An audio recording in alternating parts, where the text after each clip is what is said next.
Today, we are going to be discussing classic novels that were written in under 2 months. And all the time on this channel, I talk about all the books behind me that took thousands of hours to revise. Well, today we are going to talk about the outliers, the ones that sometimes were finished in 6 days. And there are some mind blowing titles on this list. And there is such a thing as the muse, as being overtaken and just given information from the creative ether. My favorite example of this is the poet Rilke, who wrote the Duino Elegies and Sonnets to Orpheus, which may be the greatest poetry collections of all time, in a couple weeks after not writing any poems for years. And so before we hop into the titles, I just want you to remember that the message of Right Conscious is that we get ready so that we stay ready, that maybe one day you will experience a burst of creative energy like this. But that's not guaranteed. What is guaranteed, though,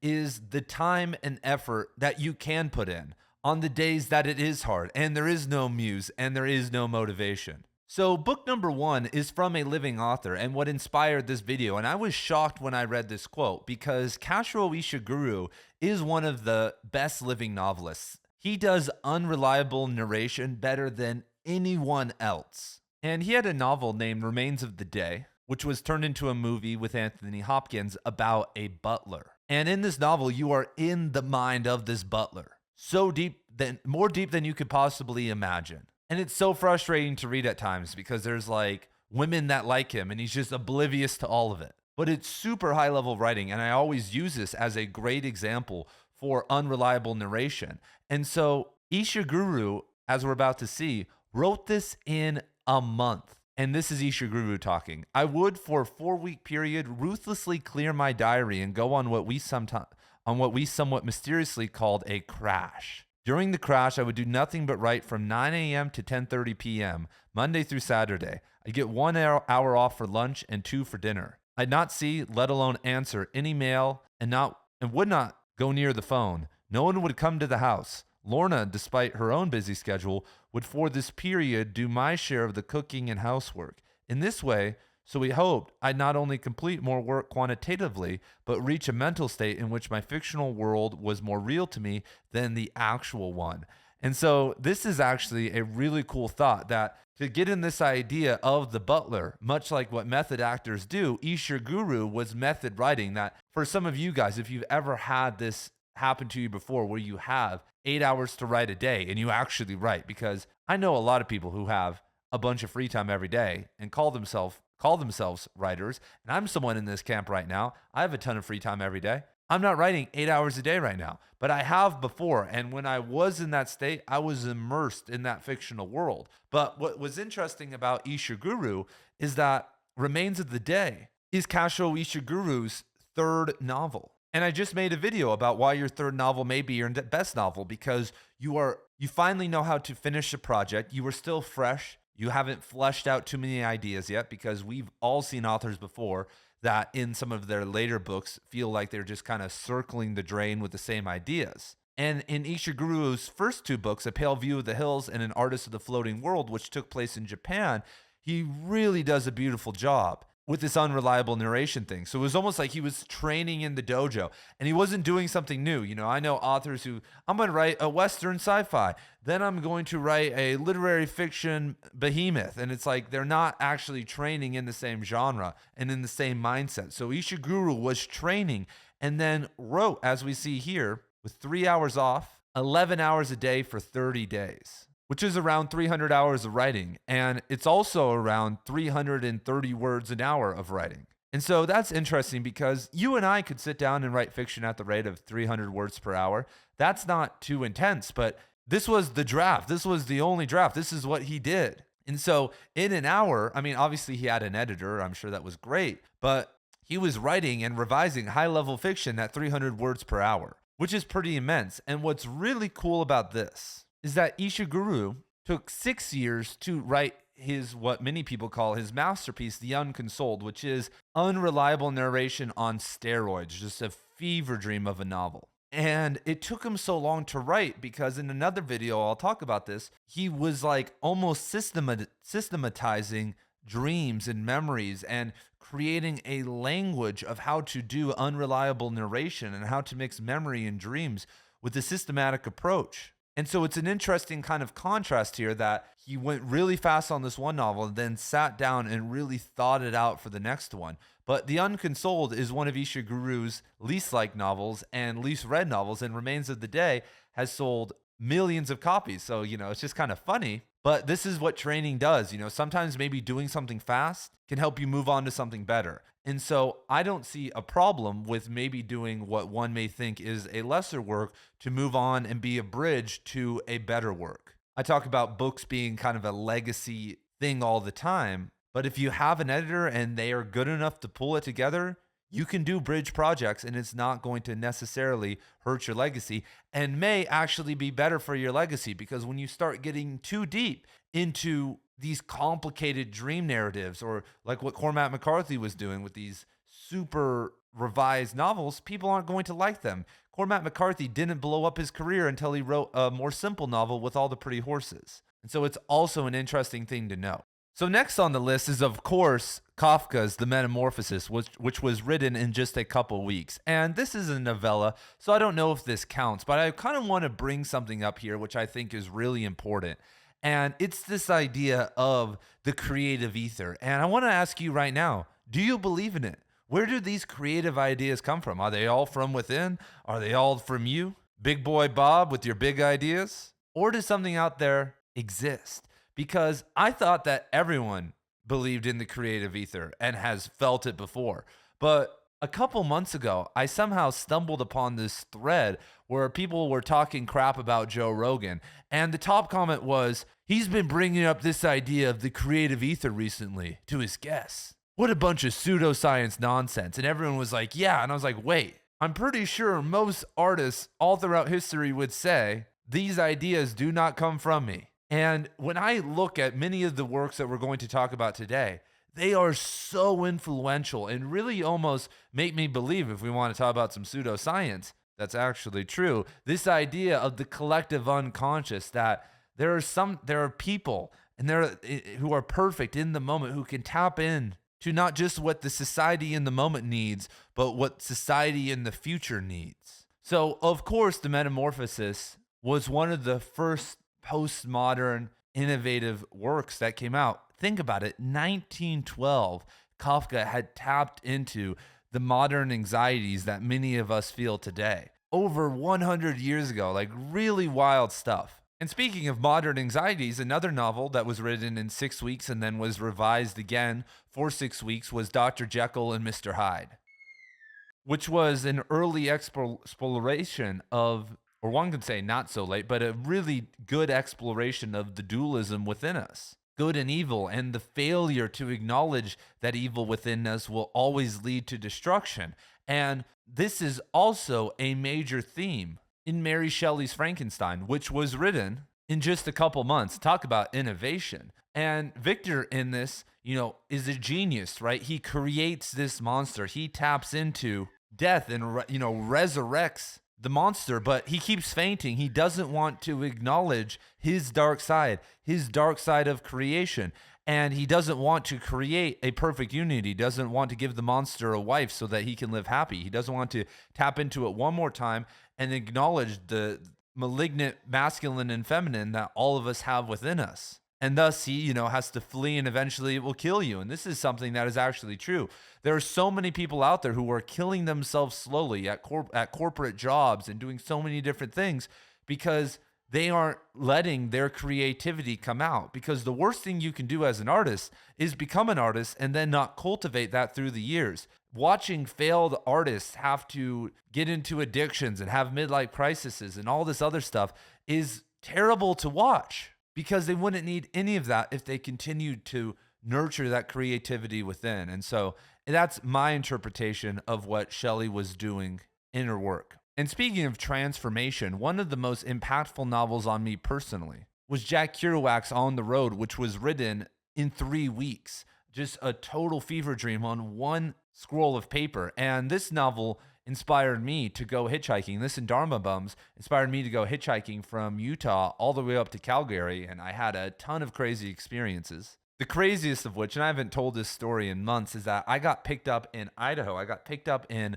Pocatello, Idaho by a guy, and it was like late at night. I thought I was going to have to sleep outside, and I did end up sleeping outside, but I thought I'm going to be done here. And I was in a gas station, like grabbing some food with my stuff, and some guy was like, "You need a ride?" And I was like, "All right, I'll need." And he was this old Mormon guy, probably 65 years old. And so we're driving, we're having good conversation, and he suddenly pulls over the car, and I'm like, uh-oh, like, is there, a flat tire? What's going to happen here?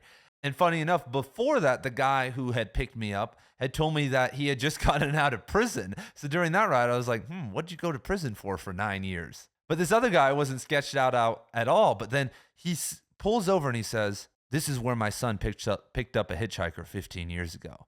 And then he just starts driving again. Then we just started talking about something else. And I'm like, this is weird. Then we're driving up the I-15 and he pulls off. He gets off on this exit. I'm like, uh-oh. I'm like, okay, maybe I don't know what's going on. And then we start driving, off this random exit in the middle of nowhere. And we start driving down this road. And I'm fumbling for my phone, trying to act like nothing's wrong. But this is like back in the flip phone days. I got my flip phone out, trying to text my sister. I'm like, what do I do? Do I call 911 now? Like, this is it. This is the moment that everyone says, don't go hitchhiking for. And we stop, and he says, "You see," and we stop in this car, and he shuts the car off. I'm like, oh, fuck. This is it. I'm dead. I'm like ready. I got like my wax on hand ready. Like if he reaches for something, I'm slapping. Like I'm ready to grab whatever he's about to grab. Like I'm not going down here. And he says, "You see those lights out there?" And he's pointing at some house out in the distance. I'm like, yeah. And he's like, that was my son's house. That hitchhiker he picked up put a gun to his head, made him drive to his house. And there he killed my son, his wife, and his kids, and his wife's like mom. And I'm sitting there, I'm like, oh my God. And this is where I'm like, the creative ether is real. I'm like, is this guy waiting to get revenge? What the hell is going on? How is this synchronicity happening? I'm just trying to get a ride here. And then that was it. And then he drove me to Idaho Falls and dropped me off. One of the craziest experiences of my life, and even crazier in terms of synchronicities. The next morning at 5 a.m. in Idaho Falls, I got back out on the road with my thumb out, and out of nowhere comes wandering another hitchhiker. This dude with like dreads down to his feet. He's like, "You going north?" I'm like, "Yeah." He's like, "Me too." What are the odds? Anyway, so On the Road, another classic novel, very inspirational. I know a ton of other people who started hitchhiking and getting into that lifestyle because of that book. Next, we have A Clockwork Orange, written in 3 weeks. Not my favorite novel. This one actually reads like it was composed in 3 weeks. I'm not that big of a fan of this one. I honestly think this one is very overrated. Of course, we have to talk about Faulkner's As I Lay Dying, which was composed in 6 weeks while Faulkner was working at a power plant, and he would write from midnight to 4 a.m.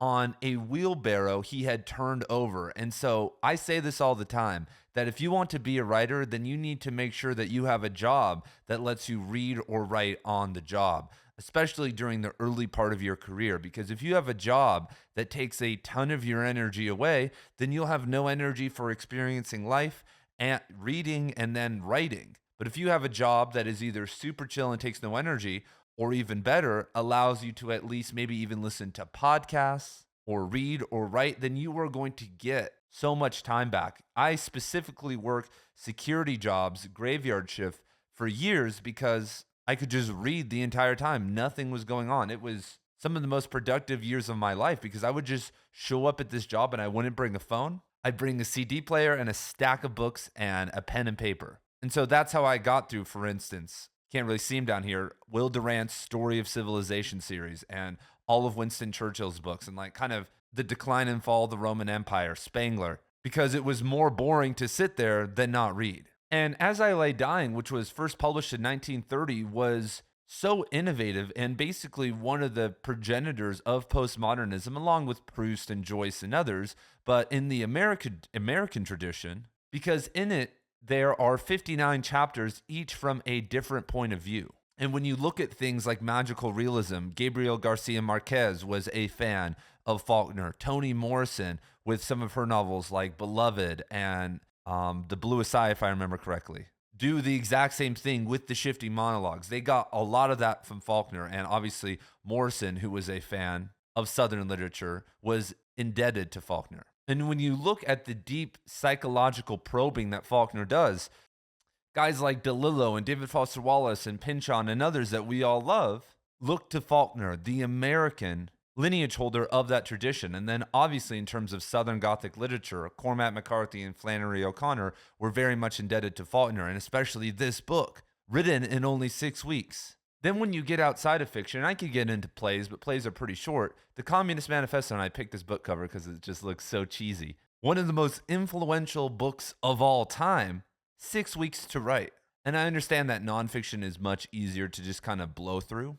And so I'll ask you guys right now, do you feel like under the right circumstances that you could write a masterpiece in 2 months? How long would it take you if you had unlimited time, you got your dopamine on check? Let's say I locked you in a room for 10 hours a day and forced you to write. How long until you could produce something great? And can you really control that? Which is crazy because there have been plenty of books written by AI or by people who are just trying to speed run the book. Probably millions of books have been written in 2 or 3 months, and none of them have been very impactful. Then millions of books have been worked on for years and also not been impactful. So it's just the wheel of fortune, serendipity, everybody. We don't know what's going to hit, what's not going to hit. But if we work off of inspiration and we develop the skills that we need to write well, then we will be ready, because that's what's crazy about all of these authors I just mentioned. Each one of them had been trained and were ready to write that novel when the time came. For instance, Dostoevsky, I didn't mention this, wrote The Gambler in 26 days because he needed money and he was like on some deadline. I've actually read The Gambler. There was a defunct series I was going to do titled Creativity and Addiction that I might resurrect at some point. But The Gambler is addiction archetype that is, really important to talk about. And Dostoevsky gambled his family's money away countless times. And because he wrote that one so fast, there's actually kind of a lot that he doesn't revise out, and it's a pretty good novel. But he had written great novels before that. Mary Shelley had been schooled and was ready to write something great.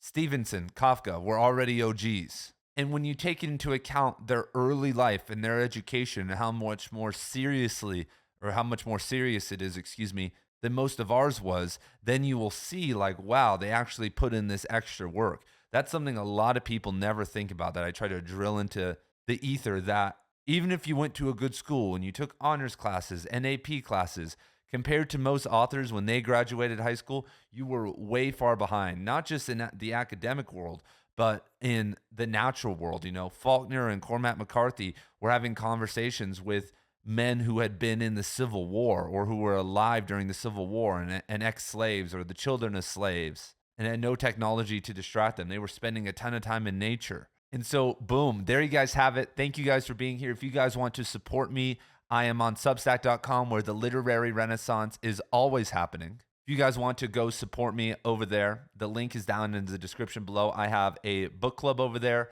courses, a bunch of free content, some of my writing. I would love to see you over there, and I will see you guys in the next video.